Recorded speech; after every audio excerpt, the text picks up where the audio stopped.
All right, we back like the juggernaut, bitch. Second segment of our April 2nd, 2015 podcast. Now, an interesting topic came to my attention, and Nelson had brought it up.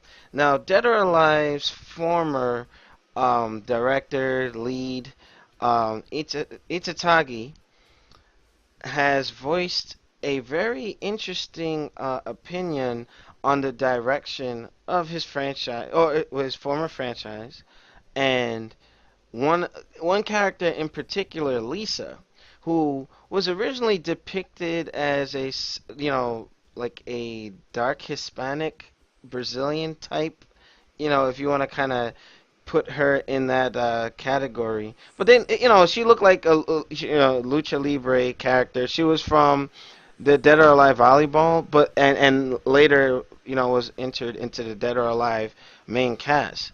Now, the new person that took over, who was his former apprentice, pretty much as strayed away from her original design, and it really raises some questions like, okay, why a character with a distinct ethnic um, theme to her get slowly transformed into something closer to like Lisa or Hitomi and whatnot. Oh, Hitomi's Japanese, but still looks like, you know, your, Miley Cyrus type, you know?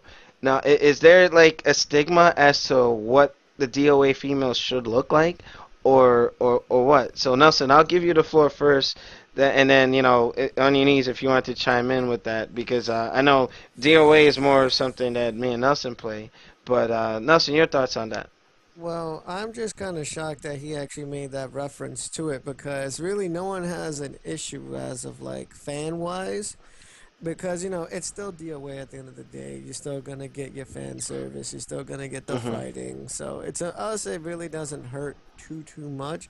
But there are some people, such as Itakagi, that has worked on this character.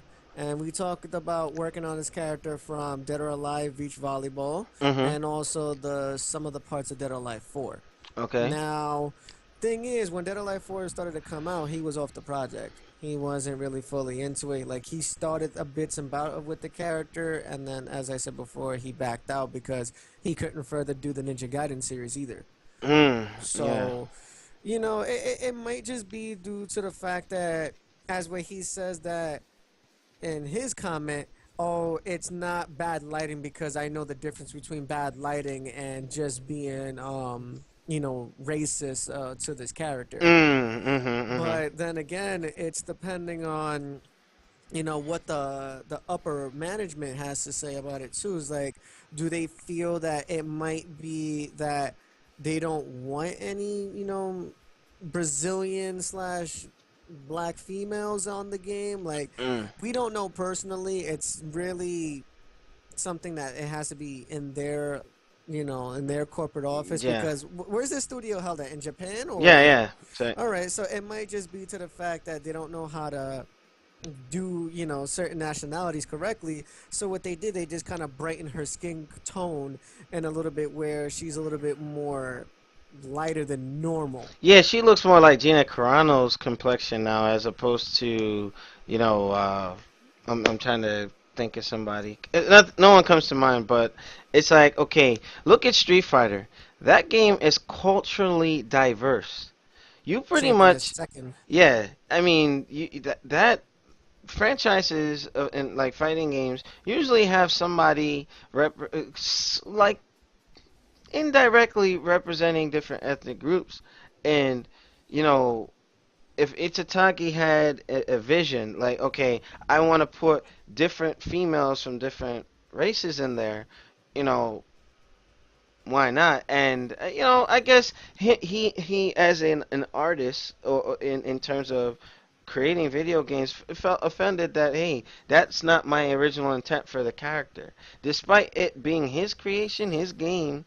It still belongs to Tecmo Bandai. So That's true, but then again, it's the same shit when he was bitching and complaining about the whole Ninja Gaiden series.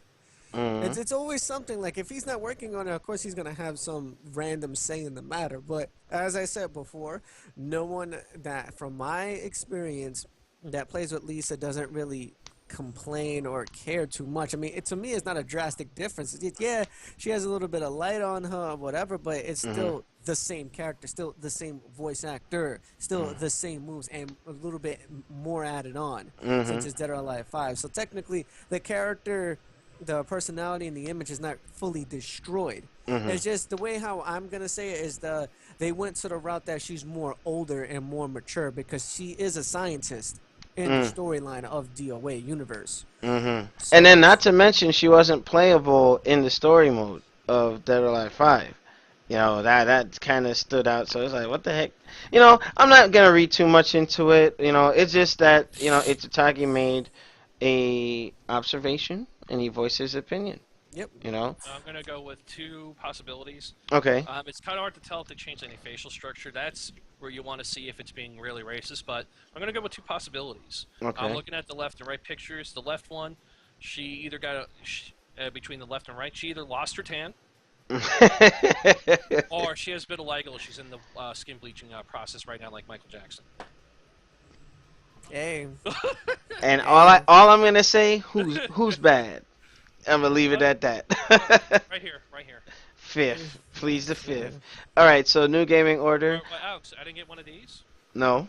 Unbelievable. Yo, Yeah. we Yeah, gotta make that. I'm When, making that a hashtag right there. See, there's the yo, hashtag. the next time when we do a podcast, I'm gonna put some interesting images on there. We're gonna have live updated tweets saying hashtag unbelievable, just like how WWE does it.